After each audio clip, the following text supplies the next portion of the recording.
سیدنا علی المرتضیٰ رضی اللہ تعالیٰ عنہ کا شخصی تعارف کیا ہے، یعنی آپ کا نسب، آپ کے والدین، اور پھر نبی کریم صلی اللہ علیہ وسلم سے آپ کی قرابت، یہ ارشاد فرما دیجیے۔ جس ہستی کا ذکر ہے، جن کی شخصیت کے اندر ہمیں ڈائیورسٹی نظر آتی ہے، آپ کے اوصاف، آپ کے کمالات مختلف جہتوں سے ہمیں نظر آتے ہیں۔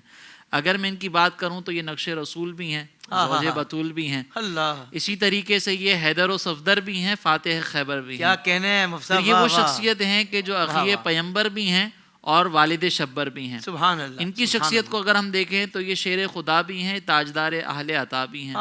پھر ان کی شخصیت کا ایک کمال یہ ہے کہ یہ سید الاولیاء بھی ہیں، امام الاتقیاء بھی ہیں۔ اسی طریقے سے یہ مولا مرتضیٰ بھی ہیں اور اسد اللہ بھی ہیں۔ اللہ، اور صرف بات یہاں تک نہیں رکتی، بلکہ یہ اپنے سے پہلے 3 خلفاء کے مشیر بھی ہیں، مومنوں کے امیر بھی ہیں، سنیوں کے پیر بھی ہیں، ہدایت کی تشہیر بھی ہیں اور قرآن کی تفسیر بھی ہیں۔ اللہ اکبر۔ یہ وہ شخصیت ہے کہ جن کی زندگی میں ہم مختلف اعتبارات سے جتنا ہم غور کرتے چلے جائیں گے، ہمیں ان کی شخصیت کی ڈائیورسٹی نظر آتی چلی جائے گی۔ اللہ، سبحان اللہ۔ اب آپ ذرا غور کریں کہ جیسے آپ نے پوچھا کہ نسب، تو سرکار علیہ الصلوۃ والسلام کا اور میرے مولا مرتضیٰ رضی اللہ تعالیٰ عنہ کا نسب نامہ بھی ہمیں دیکھنے کو ملے نا، تو وہ ایک ہی نسب نامہ ہے۔ یعنی سرکار علیہ الصلوۃ والسلام کے والد محترم حضرت عبداللہ رضی اللہ تعالیٰ عنہ اور ان کے والد محترم حضرت عبد المطلب رضی اللہ تعالیٰ عنہ، اور پھر اس کے بعد پورا نسب سلسلہ چلتا ہے۔ ادھر دیکھیں تو مولا مرتضیٰ رضی اللہ تعالیٰ عنہ کے والد جناب ابو طالب، پھر ان کے والد حضرت عبد المطلب، اور پھر سارے اجداد ہیں وہ سرکار علیہ الصلوۃ والسلام اور مولا مرتضیٰ کے درمیان مشترک ہیں۔ اب یہ جو خاندان ہے، اس کے بارے میں سرکار علیہ الصلوۃ والسلام نے فضیلت یہ ذکر فرمائی کہ اللہ تبارک و تعالیٰ نے روئے زمین پر کنانہ کو منتخب کیا، کنانہ میں سے قریش کو منتخب کیا، قریش میں سے ہاشمیوں کو منتخب کیا، اور پھر اس میں سے اللہ تبارک و تعالیٰ نے میرا انتخاب فرمایا۔ تو اس کا مطلب سرکار علیہ الصلوۃ والسلام جس خاندان سے تعلق رکھتے ہیں، یہ خاندان اللہ تعالیٰ کی طرف سے منتخب کردہ ہے۔ تو اب یہ خاندان جو سرکار علیہ الصلوۃ والسلام کا ہے، یہی مولا مرتضیٰ رضی اللہ تعالیٰ عنہ کا بھی ہے۔ اسی طریقے سے آپ دیکھیں سرکار علیہ الصلوۃ والسلام نے فرمایا کہ اللہ تعالیٰ نے پاک پشتوں سے پاک رحموں کی طرف میرے نور کو منتقل فرمایا۔ یہ مفہوم ہے روایت کا۔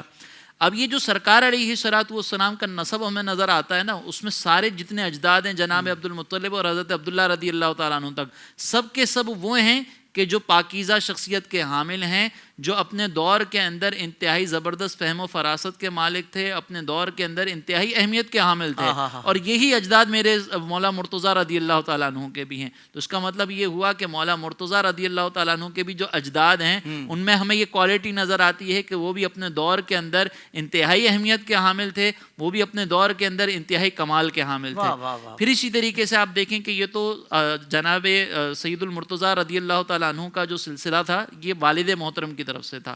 اب اگر ہم آپ کی والدہ کو دیکھیں تو ان کی بھی شان بڑی نرالی نظر آتی ہے، حضرت فاطمہ بنت اسد رضی اللہ تعالی عنہا۔ یہ وہ خوش نصیب صحابیہ ہیں، یہ وہ خوش نصیب خاتون ہیں کہ جنہیں خود سرکار علیہ الصلوۃ والسلام نے اپنا کرتا بطور کفن عطا فرمایا تھا۔ یہ وہ شخصیت ہیں کہ جن کی نماز جنازہ سرکار علیہ الصلوۃ والسلام نے ادا فرمائی۔ اب ایک لمحے کے لیے یہاں پر غور کریں کہ سرکار علیہ الصلوۃ والسلام جن کی نماز جنازہ ادا کر رہے ہیں، تو وہاں پر یہ دعا بھی فرمائی ہوگی کہ اللہم اغفر لی حینا و میتنا و شاہدنا و غائبنا، اور سرکار علیہ الصلوۃ والسلام جس کے لیے مغفرت کی دعا کر دیں تو یقیناً اس کے لیے یہ مغفرت کا پروانہ دنیا میں ہی اس کو مل چکا ہے۔ تو آپ کی والدہ کی نماز جنازہ چونکہ سرکار علیہ الصلوۃ والسلام نے ادا فرمائی، تو گویا یہ آپ کی والدہ کے لیے دنیا میں ہی مغفرت کا پروانہ سرکار علیہ السلام کی طرف سے عطا کر دیا گیا۔ پھر ان کی والدہ کو یہ شرف بھی حاصل ہے کہ جب سرکار علیہ الصلوۃ والسلام کی لحد، جب ان کی والدہ کی لحد تیار کرنے کا موقع آیا نا، تو سرکار علیہ الصلوۃ والسلام خود اس لحد میں تشریف فرما ہوئے اور لحد تیار کی۔ کسی پوچھنے والے نے پوچھا کہ یا رسول اللہ آپ نے یہ معاملہ کیوں کیا؟ تو سرکار علیہ السلام نے فرمایا کہ میری والدہ کی اس دنیا سے رخصت ہونے کے بعد اگر مجھے والدہ کی محبت کہیں سے ملی ہے تو وہ فاطمہ بنت اسد ہیں۔ اب میں نے ان کو اپنا کرتا اس لیے دیا کہ اللہ تبارک و تعالیٰ ان کے کفن کو جنتی لباس سے تبدیل فرما دے، اور میں قبر میں اس لیے گیا تاکہ قبر ان کو دبانے کے سلسلے میں تخفیف سے کام لے۔ تو اب آپ ذرا غور کریں کہ جس کی قبر انور میں سرکار علیہ الصلوۃ والسلام جلوہ افروز ہو جائیں، اس کی قبر کی نورانیت کا عالم کیا ہوگا۔ اللہ اکبر، سبحان اللہ۔ پھر یہاں پہ سرکار علیہ الصلوۃ والسلام کا یہ تعلق ہمیں نظر آتا ہے کہ سرکار علیہ الصلوۃ والسلام حضرت علی رضی اللہ تعالیٰ عنہ کے چچا زاد بھائی ہوئے، اور یہاں پہ سرکار علیہ الصلوۃ والسلام صرف مولا کائنات سے نہیں بلکہ آپ کے گھر والوں سے بھی محبت کرتے ہیں۔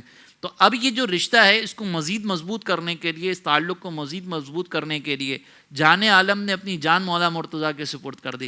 یعنی سیدہ زہرا پاک رضی اللہ تعالی عنہ، جن کے بارے میں سرکار علیہ السلام نے یہ فرمایا کہ فاطمہ الفاطمہ بدعۃ منی، کہ فاطمہ میرے جگر کا ٹکڑا ہے. اب یہ جگر کا ٹکڑا جان عالم کی جان جو ہے وہ مولا مرتضیٰ کے حوالے کی جا رہی ہیں. اور یوں سرکار علیہ السلام نے ایک سہریت کا رشتہ بھی قائم کر لیا، مزید ایک دوسرے کے ساتھ تعلق مضبوط ہو گیا. تو یہ آپ کی شخصیت کی ایک نمایاں خصوصیات ہمیں نظر آتی ہیں، یا آپ کی شخصیت کے اندر ہمیں یہ اوصاف نظر آتے ہیں کہ جو آپ کا ایک بنیادی تعارف بنتے ہیں. پھر اسی طریقے سے آپ مسلمانوں کے چوتھے خلیفہ بھی ہیں، پھر آپ حیدر کرار بھی ہیں، پھر آپ مولا مرتضیٰ بھی ہیں، پھر اس کے علاوہ دیگر القابات سے بھی آپ کو سرکار علیہ السلام نے نوازا ہے جو آپ کی شان و عظمت کو اجاگر کرتے ہیں. زندگی کے تمام شعبوں میں دینی رہنمائی حاصل کرنے اور آخرت کو بہتر کرنے کے لیے ہمارے YouTube channel Islamic digital studio کو سبسکرائب کر لیں اور بیل آئیکن بھی پریس کر لیں. قرآن سے بھی ملاتا ہے ہمارا